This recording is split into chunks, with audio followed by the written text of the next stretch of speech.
హరే కృష్ణ హరే కృష్ణ భక్తులందరికీ స్వాగతం. సో ఈరోజు మన భగవత్ చర్చలోకి హరే కృష్ణ దండప్రణామాలు. సో ముందు మనము జయరాధా మాధవ్ కీర్తన చేసుకొని తర్వాత చర్చను ఆరంభిద్దామంట. జయ రాధ మాధవ కుంజ విహారే గోపే జన వల్లభ గిరివరధారి. జయ రాధ మాధవ కుంజ విహారే గోపే జన వల్లభ గిరివరధారి. జయ రాధ మాధవ కుంజ విహారే గోపే జన వల్లభ గిరివరధారి. జయ రాధ మాధవ కుంజ విహారే గోపీ జన వల్లభ గిరివరధారి. జయ రాధ మాధవ కుంజ విహారే గోపీ జన వల్లభ గిరివరధారి. జయ రాధ మాధవ కుంజ విహారే గోపీ జన వల్లభ యశోదనందన బ్రజ జనరంజన యమున తీర గోపీజన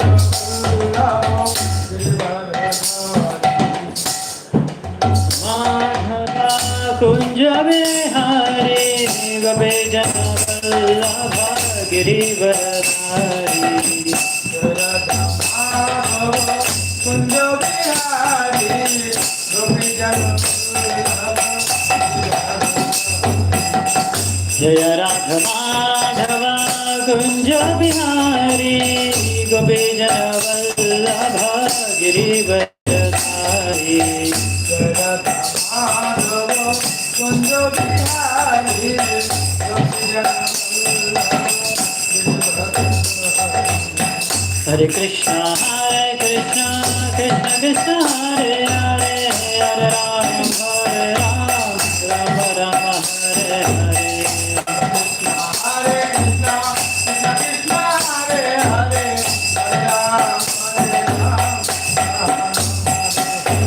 కృష్ణ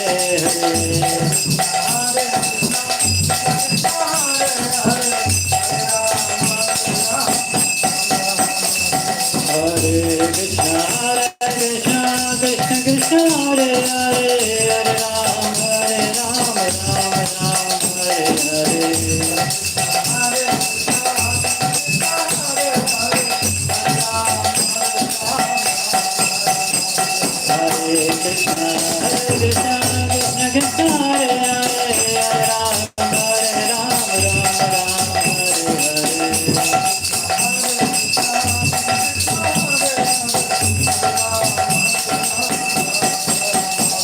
హరే కృష్ణ కృష్ణ కృష్ణ హరే హరే హరే రామ రామ రామ హరే హరే.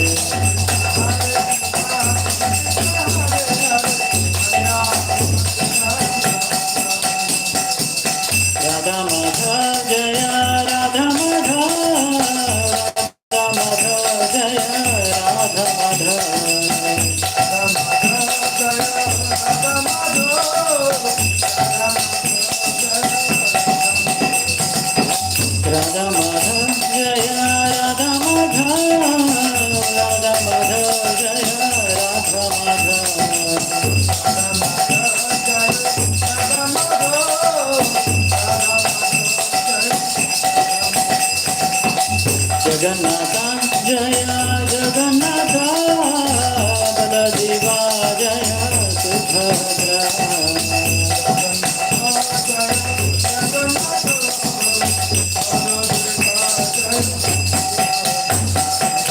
జగన్నాథ జయ జగన్నాథ బలదేవా జయ సుభద్ర.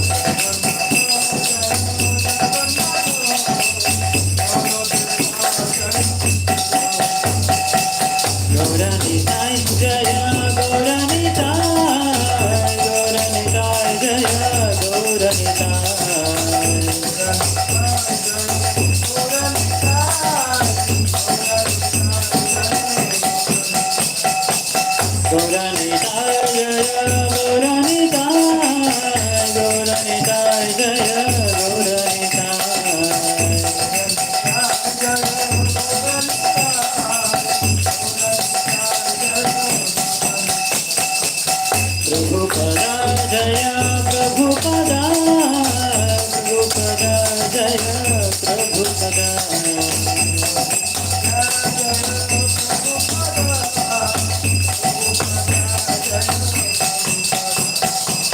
ప్రభుపదా జయ ప్రభుపదా ప్రభుపదా జయ ప్రభుపదా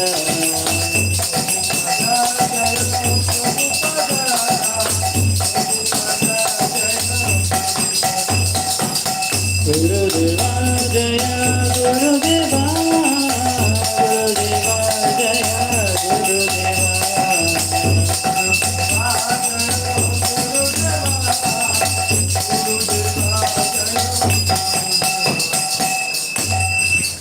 जय श्रील प्रभुपाद की जय जय श्री हरिनाम संकीर्तन की जय समवेत गौर भक्त वृंद की जय निताय गौर सीतनाथ प्रेमानंदे हरि हरि बोल।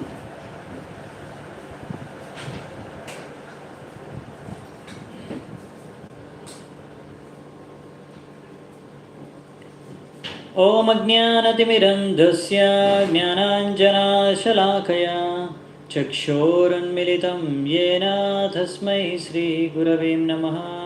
श्रीचैतन्यमनोभीष्टं स्थापितं येन भूतले स्वयं रूपः कदा मह्यं ददाति स्वपदान्तिकं। वन्देऽहं श्रीगुरुं श्रीयुतापदकमलं श्रीगुरून् वैष्णवांश्च श्रीरूपं साग्रजातं सहगना रघुनाथान्वितां तं सजीवं साद्वैतं सावधूतं परिजनासहितं कृष्णचैतन्यदेवं श्रीराधा कृष्णपादान् सहगणललिता श्रीविशाखान्वितांश्च। नमो ॐ विष्णुपादाय कृष्णप्रेष्ठाय भूतले श्रीमते भक्तिवेदान्त स्वामिनिति नामिने। नमस्ते सारस्वते देवे गौरवाणी प्रचारिणे निर्विशेष शून्यवादी पाश्चात्यदेशतारिणे। नमो महावदन्याय कृष्णप्रेमप्रदायते कृष्णाय कृष्णचैतन्य नामिने गौरद्विषे नमः। हे कृष्णा करुणा सिंधु दीनबंधु जगत्पते गोपेश गोपिका कांत राधा कांत नमोस्तुते। तप्त कांचन गौरांगी राधे वृंदावनेश्वरी वृषभानुसुते देवी प्रणमामि हरिप्रिये। नीलाचल निवासाय नित्याय परमात्मने बलभद्र सुभद्राभ्यां जगन्नाथाय ते नमः। वंशकल्पतरुभ्यश्च कृपासिन्धुभ्येव च पतितानां पावनेभ्यो वैष्णवेभ्यो नमो नमः। जय श्री कृष्ण चैतन्य प्रभु नित्यानंद श्री अद्वैत गदाधर श्रीवासादि गौरभक्तवृंद। हरे कृष्णा कृष्ण कृष्ण हरे हरे हरे राम राम राम हरे हरे। हरे कृष्ण। సో ఈరోజు మనము శ్రీమద్ భాగవతం ప్రథమ స్కందం 11వ అధ్యాయం నుంచి చర్చించుకుందామంట. నిన్న ఇంటర్నెట్ సమస్య వలన అర్ధాంతంగా హఠాత్తుగా కట్ అయిపోయింది కనెక్షను, అందుకే క్లాసు ముగించాల్సి వచ్చింది. ఈరోజు అక్కడి నుంచి మనం కొనసాగిద్దామంట ఎక్కడైతే మనము నిన్న చర్చను ఆగిపోయిందో అక్కడి నుంచే. సో నిన్న మనం చర్చించుకుంటుండే మన కృష్ణుడి యొక్క వృష్ణి వంశం గురించి లేకపోతే యదు వంశం గురించి. సో అదొకటి చూసుకొని 2 నిమిషాల్లో మనం ఈరోజు శ్లోకాలకు వెళ్దాము. నిన్న మనం 2 శ్లోకాలు చూసుకోగలిగాము. మన 16, 17 2 శ్లోకాల్లోనే మనం చూసాము. ఎంతోమంది యాదవులు వీరుల గురించి అక్కడ వివరించారు. వాళ్ళందరూ ఎలా కృష్ణుడు వచ్చాడని తెలియగానే తొందరగా హడావిడిగా ఏ రకమైన పరిస్థితిలో ఉన్నా కానీ, తింటున్నా కూర్చున్నా పడుకున్నా వెంటనే వాళ్ళు లేచి అక్కడి నుంచి ద్వారక యొక్క సీమహద్దులో ఎక్కడైతే కృష్ణుడు ఉన్నాడో ఆయనకు స్వాగతం పలకడానికి, చూడడానికి విచ్చేశారని చూసాము. సో వాళ్ళందరి గురించి నిన్న ప్రభుపాదులు వారు ఎంతో విస్తృతంగా తాత్పర్యాల్లో వర్ణించారు. అవి మనం చర్చించుకున్నాం వాటి విషయాలు. సో ఈ యదు వంశం, అవునా, యదు అనేది ఒక రాజు అని చెప్పాను మీకు. చాలా పూర్వకాలంలో ఆయన రాజు. వీళ్ళంతా చంద్రవంశంలోంచి వస్తారు. సో అందులో యదు మహారాజు ఒకరు. ఆయన తర్వాత వచ్చిన ఆ వంశాలందరినీ యాదవులుగా అంటారు. సో ఈ యదు వంశంలోనే ఈ వృష్ణి రాజు కూడా వస్తారు. ఇంకా అందక, భోజ, వీళ్ళందరూ కూడా రాజులు. సో వృష్ణి వంశంలోనే ఈ సూరసేన యొక్క పుత్రుడు వసుదేవుడి యొక్క పుత్రుడిగా కృష్ణుడు జన్మిస్తాడు. అందుకే ఆయన వృష్ణి, వార్ష్ణేయ లేకపోతే యాదవ అని కూడా అంటారు.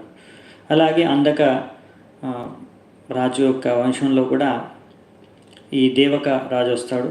అందక వంశంలో దేవక, ఆ దేవక యొక్క రాజు యొక్క పుత్రియే దేవకి. అలాగే ఉగ్రసేన కూడా ఈ యొక్క వంశానికి చెందినవాడు. ఆ ఉగ్రసేన యొక్క పుత్రుడు కంసుడు. ఇంకా అలాగే మహాభోజ అనే ఒక రాజు ద్వారా భోజ వంశం కూడా ఆయన తర్వాత వచ్చిన రాజులను అంటున్నారు. సో ఈ విధంగా ఎంతో పెద్ద వంశం అన్నమాట యదు వంశం. సో నిన్న అందులోంచి కొంతమంది మహావీరుల గురించి మనం చర్చించుకున్నాము. సో ఈరోజు మనము 18వ శ్లోకం నుంచి చర్చించుకుందామంట. సో ఎలా కృష్ణుడు వాళ్ళందరూ వచ్చారు కదా, ఇప్పుడు ఇంకా ఆయన వాళ్ళ యొక్క భవనాల్లోకి, రాజభవనాల్లోకి ఇంకా ప్రవేశించలేదు. ద్వారకాలో రాజ్మహల్లోకి ఇంకా ఆయన ఆ సరిహద్దులు దాటి ఇంకా ద్వారకా లోపలికి ప్రవేశించాడు అంతే, ద్వారకా సిటీ లోపలికి. సో ఇప్పుడు ఎలా ఆయన అందరు ఎంతోమంది విచ్చేశారు ఆయనకు స్వాగతం పలకడానికి. ఎన్నో విధాలుగా వాళ్ళు స్వాగతం పలికారు, మనం చూసాము. సో ఇప్పుడు కృష్ణుడు ఎలా వాళ్ళకి అందరికీ ఇంకా ఆయన యొక్క కృపను ప్రసాదిస్తాడనేది చూసి దాని తర్వాత ఇంకా మిగతా విషయాలు ఈరోజు చర్చించుకుందామంట. ఎలా అక్కడున్న ద్వారకా స్త్రీలు, మనం హస్తినాపురం స్త్రీలు ఎలా కృష్ణుడిని గుణగానం చేశారో, వర్ణించారో చూసాము. సో ఈరోజు ద్వారకా స్త్రీలు వాళ్ళు కృష్ణుడిని ఎలా ఆయన యొక్క దివ్య సౌందర్యాన్ని వర్ణిస్తారో అది చూద్దామంట. దాని తర్వాత కృష్ణుడు ముందుగా వసుదేవుడి యొక్క భవనానికి వెళ్తారు. అక్కడ ఆయన యొక్క మాతలను, దేవకి ఇంకా మిగతా అందరూ మాతలను ఆయన పరామర్శించి దాని తర్వాత ఆయన యొక్క 16,108 మంది రాణుల భవనాలకి ఒకేసారి అన్ని భవనాలకి వెళ్తాడనమాట. సో దాని తర్వాత వాళ్ళు చర్చించుకునే విషయాలు అక్కడి నుంచి మనం చూసుకుందాం ఈరోజు మొత్తం ఇవన్నీ. సో ఈరోజు చాలా శ్లోకాలు మనం కవర్ చేయబోతున్నాము కనుక ఈరోజు కొంచెం ఫాస్ట్గా వెళ్తాము. సో నిన్న చర్చించుకున్న విషయాల్లో కూడా ఒక పాయింట్ నేను మిస్ అయ్యాను, తర్వాత గుర్తొచ్చింది. మళ్ళీ ఎప్పుడైనా గుర్తొస్తే ఇంకా వేరే పాయింట్స్ కూడా చెప్తాను. కానీ అది దుర్యోధనుడు ఇంకా భీముడు యుద్ధం జరిగినప్పుడు కృష్ణుడు ఇంకో కారణం కూడా చెప్తాడనమాట మన బలదేవుడికి. అదేంటంటే ఈ భీముడు కూడా ఆయన కూడా ఒక శపథం చేశాడనమాట. ఎప్పుడైతే అసత్సభలో ద్రౌపది వస్త్రాహరణ సమయంలో అప్పుడు దుర్యోధనుడు అసభ్యంగా వ్యవహరించాడనమాట. ఆయన తోడను చూపిస్తూ ద్రౌపదిని ఇక్కడ వచ్చి కూర్చో అని అన్నాడు అనమాట. అది విన్న భీముడు అక్కడికక్కడే శపథం తీసుకుంటాడు. దుర్యోధన, నువ్వు ఇలాంటి అసభ్యంగా వ్యవహరిస్తున్నావు, నేను యుద్ధంలో ఆ తొడ ఏదైతే చూపిస్తున్నా ఆ తొడను విరిచి నిన్ను చంపేస్తాను అని అక్కడే శపథం తీసుకుంటాడు అనమాట భీముడు. అలాగే దుశ్శాసనుని చంపుతానని కూడా అప్పుడే శపథం తీసుకుంటాడు. దాని తర్వాత అందరూ 100 కౌరవులని నేనే చంపుతానని శపథం తీసుకుంటాడు. అలా ఆయన శపథాన్ని నెరవేరుస్తాడు కూడా. కురుక్షేత్ర యుద్ధంలో ఆ 100 మంది కౌరవుల్ని చంపింది భీముడు ఒక్కడే చంపేస్తాడు, అందరు 100 మంది కౌరవుల్ని దుర్యోధనుడితో పాటు. సో ఈ విషయాన్ని కూడా చెప్తాడనమాట కృష్ణుడు బలదేవుడికి. సో క్షత్రియుడైన భీముడు అలాంటి వ్రతం అంటే అలాంటి శపథం తీసుకున్నాడు కాబట్టి ఆయన శపథాన్ని కూడా క్షత్రియుడు నెరవేర్చాలి. అది కూడా ఆయన ధర్మం, మరి అలాగే నెరవేర్చాల్సి వస్తుంది, ఇంకా వేరే మార్గం లేదని కూడా చెప్తాడనమాట. అన్ని కారణాలతో పాటు ఈ ఒక్క కారణం కూడా ఉంది అందులో. ఓకే, సో మనం ఈరోజు యొక్క శ్లోకాన్ని నుంచి ఆరంభిద్దామంట. 18వ నంబర్ శ్లోకం.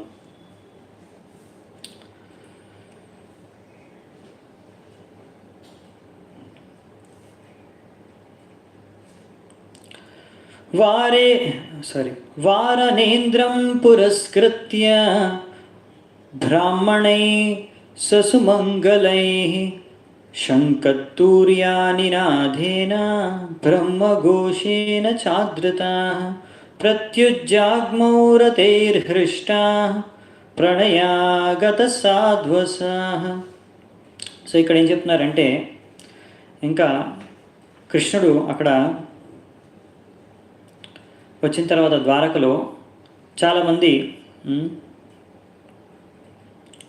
వీళ్ళందరూ నేను చూసాం కదా, మన కుటుంబ సభ్యులందరూ వీరులు యాదవులు వాళ్ళందరూ ఎంతో హడావిడిగా అక్కడికి బ్రాహ్మణులని ఇంకా ఏనుగుల్లో రథాల మీద వాళ్ళందరూ అక్కడికి ఎన్నో పుష్పాలు ఫ్లవర్స్ అన్నీ తీసుకొని భగవంతుడి కోసం తీసుకొని వెళ్తున్నారన్నమాట, ఆయనకు అర్పించడానికి ఎంతో వేగంగా.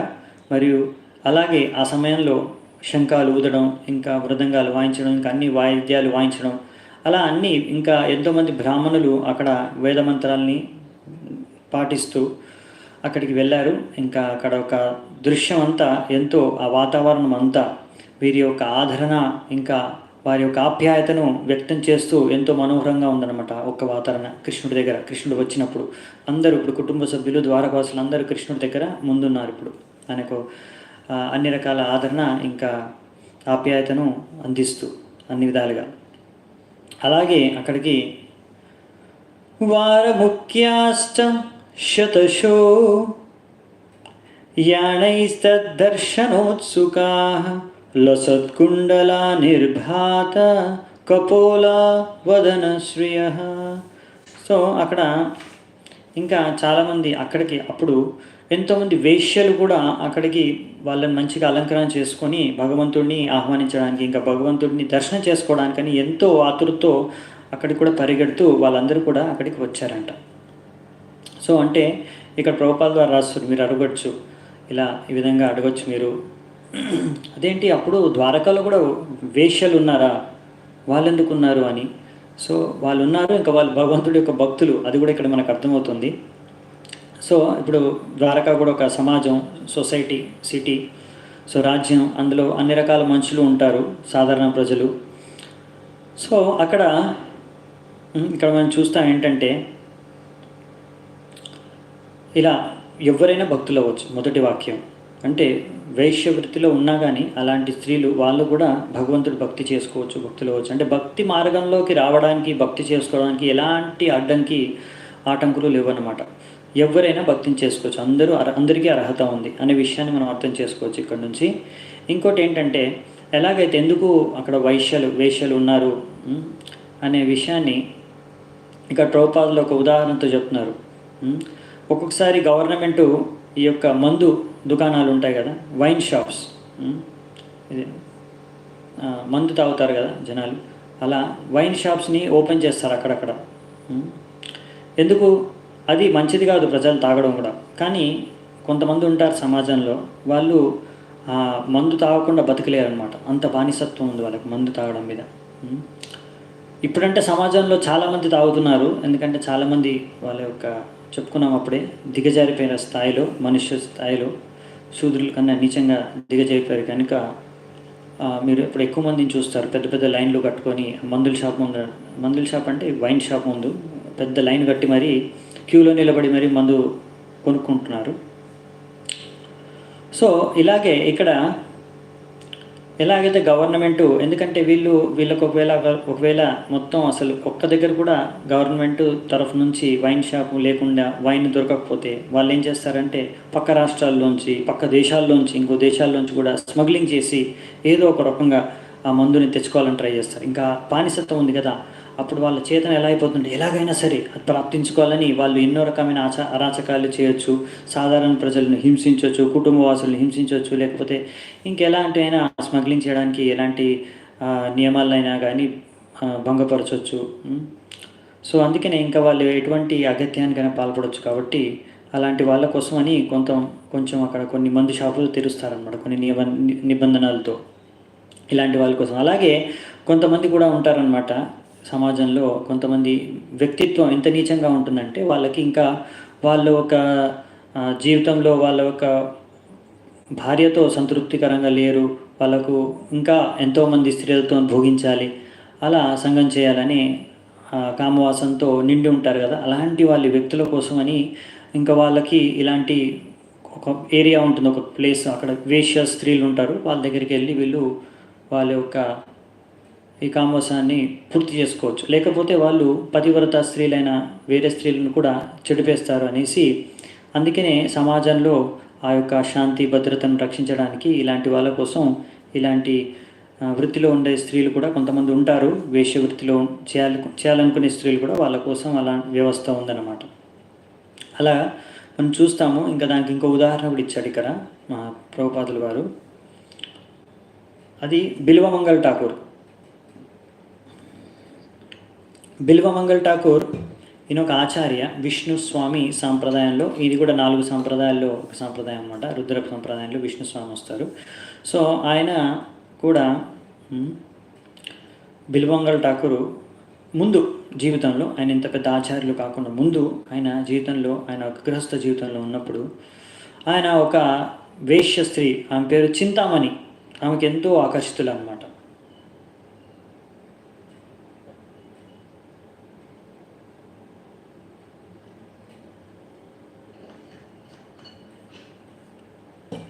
ఆమె పట్ల ఎంత ఆకర్షితులంటే, ఒకరోజు తన తండ్రి చనిపోయిన తర్వాత కూడా ఆ తండ్రి దహన సంస్కారం అయిపోయిన వెంటనే ఇంకా వెళ్ళి ఆ స్త్రీని కలవాలి అనేసి, చింతామణిని కలవాలనేసి, ఆ రోజు ఎంతో తుఫాన్ వాన వస్తున్నా కానీ కురుస్తున్నా కానీ ఆ నదికి అటువైపు ఉంటుందన్నమాట వాళ్ళ ఇల్లు, ఆమె ఇల్లు.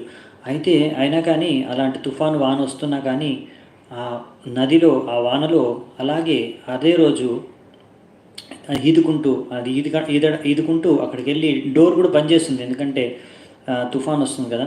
అయినా కానీ ఆ గేటు బంద్ చేస్తున్నా కానీ ఆ గేట్ నుంచి దూకి వాళ్ళ ఇంటికి వెళ్తారనమాట. అప్పుడు ఆమె అడుగుతుంది, ఏంటి నువ్వు ఇలాంటి తుఫాన్ వానలో ఇలా వచ్చావు ఏంటి అనేది. ఎలా ఆయన చెప్తాడనమాట.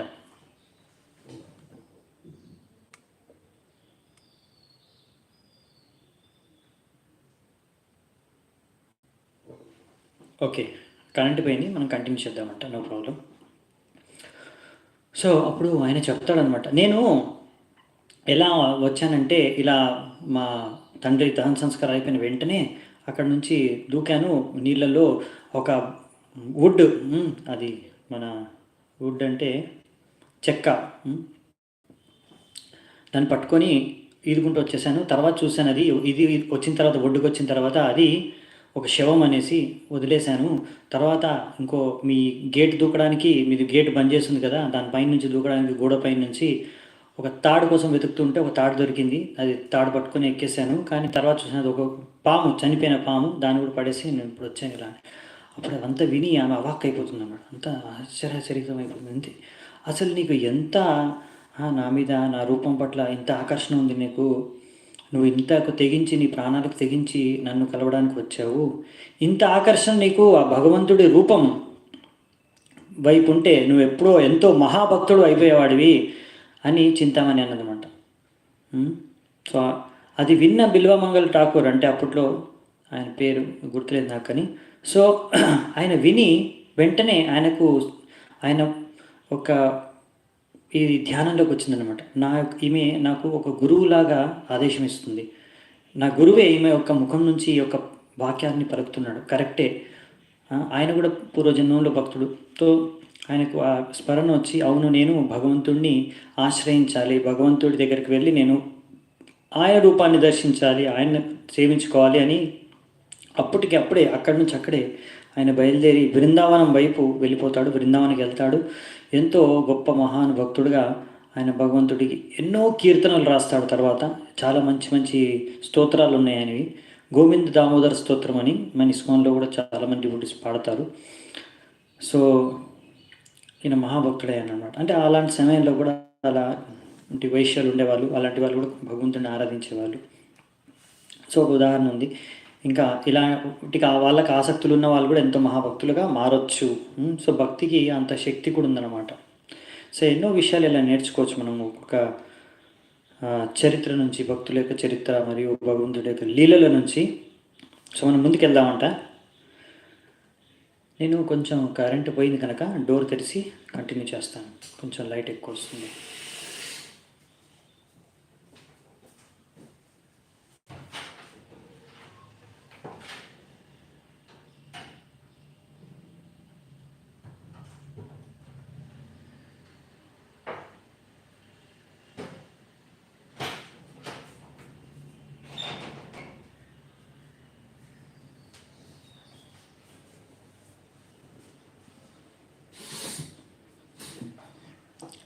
హరే కృష్ణ.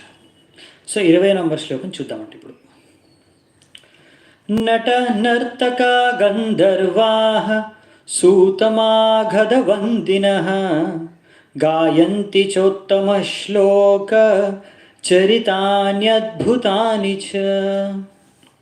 సో భగవంతుడి యొక్క చరిత్రని, భగవంతుడి యొక్క గుణాలని గుణగానం చేస్తూ ఎన్నో రకరకాల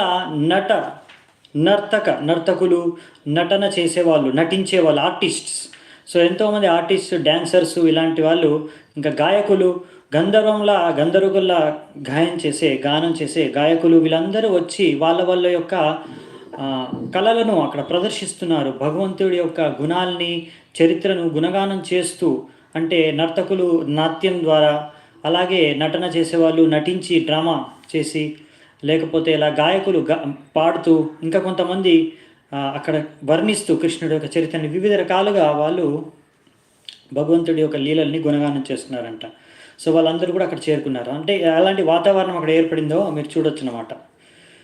సో ఇలా ముందు ఎంతోమంది రకరకాల ఆర్టిస్టులు ఉండేవాళ్ళండి. నటన చేసేవాళ్ళు, మళ్ళీ నటించేవాళ్ళు, గాయకులు. కానీ వీళ్ళందరూ చేసేది గుణగానం కృష్ణుడిది అనమాట. కృష్ణుడి లీలలు, భగవంతుడి లీలలు, వివిధ రకాల అవతారాల లీలలు, పురాణాల్లోంచి, భాగవత పురాణం నుంచి, అలాగే మహాభారతం, రామాయణం, ఇలాంటివన్నిటి వాళ్ళు నటన రూపంలో, నాటకాల రూపంలో, గానాల రూపంలో వాళ్ళు వర్ణిస్తూ ఉండేవారు అనమాట. సో అందరూ ప్రజలు ఊర్లలో కూడా పొద్దున నుంచి సాయంత్రం వరకు పని చేసుకున్న సాయంత్రం వచ్చి ఈ నటన ఇట్లాంటివన్నీ భగవంతుడి యొక్క లీలలను ఈ నటనల ద్వారా, డ్రామా ద్వారా వాళ్ళు ఆస్వాదించాలి, వాళ్ళు నేర్చుకునేవాళ్ళు ఎన్నో విషయాలు. కొన్ని సంవత్సరాల క్రితం వరకు కూడా భారతదేశంలో ఇలా జరిగేవనుకుంటా.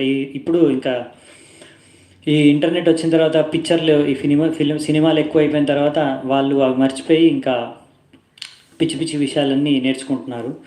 తప్పుడు విషయాలన్నీ సినిమాల ద్వారా నేర్చుకుంటున్నారు. కానీ ముందు నాకు తెలిసి సినిమాలు కూడా ఎప్పుడు స్టార్ట్ అయ్యాయి, అప్పుడు పూర్వకాలంలో అన్ని దేవుడి లీలల గురించి సినిమాలు చేసేవారు. కానీ ఇప్పుడు అలా చేయట్లేదు. సో అది అనమాట. అసలు ఆర్టిస్ట్స్ కూడా ఉండేవారు. వాళ్ళ యొక్క కర్తవ్యం అంటే వాళ్ళ యొక్క నటన ద్వారా భగవంతుడిని గుణగానం చేసేవాళ్ళు, కీర్తించేవాళ్ళు అనమాట. సో ఈ విధంగా సాధారణ ప్రజలు కూడా భగవంతుడి యొక్క లీలల గురించి తెలుసుకునేవారు, స్మరించుకునేవారు. వాళ్ళు కూడా ఎంతో లాభం పొందేవారు అనమాట. సో మనము ఇంకా ముందుకు వెళ్దామంట. భగవాంస్తత్ర బంధూనాం పౌరాణామనువర్తినాం యథా విద్యుపసంగమ్య సర్వేషాం మానమాధదే.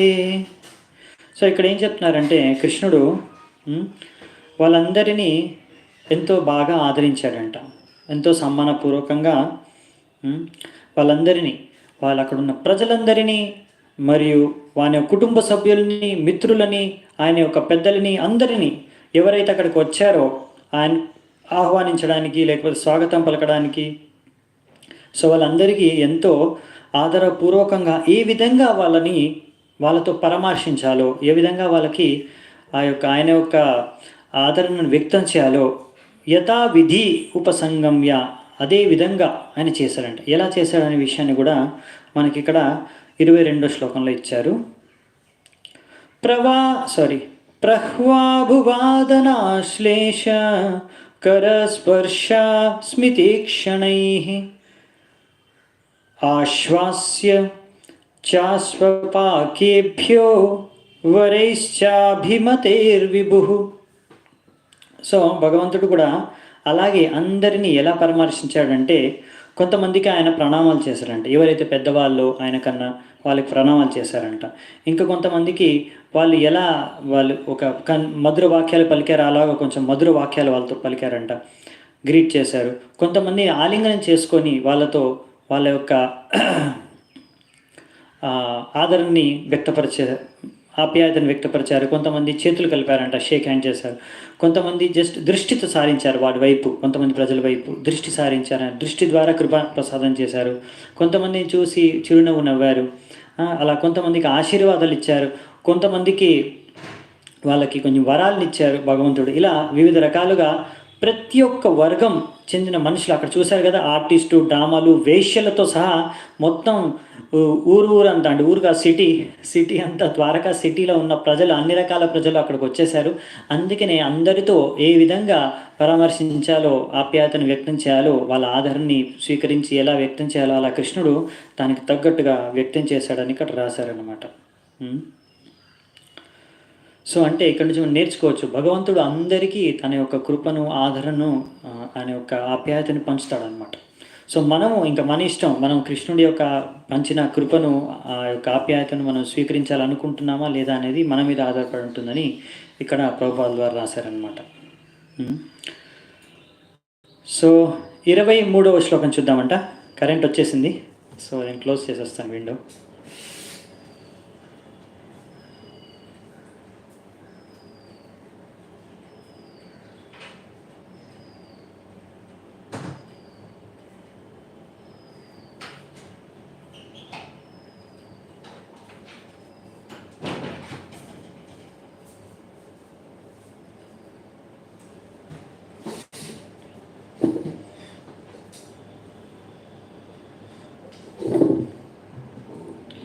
హరే కృష్ణ. సో 23వ శ్లోకం చూద్దామంట. స్వయం చ గురుభిర్విప్రైః సదారైస్తావిరైరపి ఆశీర్భిర్యుజ్యమానోన్యైర్వందిభిశ్చావిషత్పురం. సో ఇక్కడ ఏం రాశారంటే, భగవంతుడు ఇప్పుడు ఆ సిటీలోకి ఎంటర్ అవుతున్నాడు కదా లోపలికి. సో ఆయనతో పాటు ఎంతో మంది, ఇప్పుడు వచ్చిన వాళ్ళందరూ కూడా, ముఖ్యంగా ఆయనతో పాటు ఎంతోమంది వృద్ధులు, ఆయన కుటుంబ సభ్యులు, మరియు ఎంతోమంది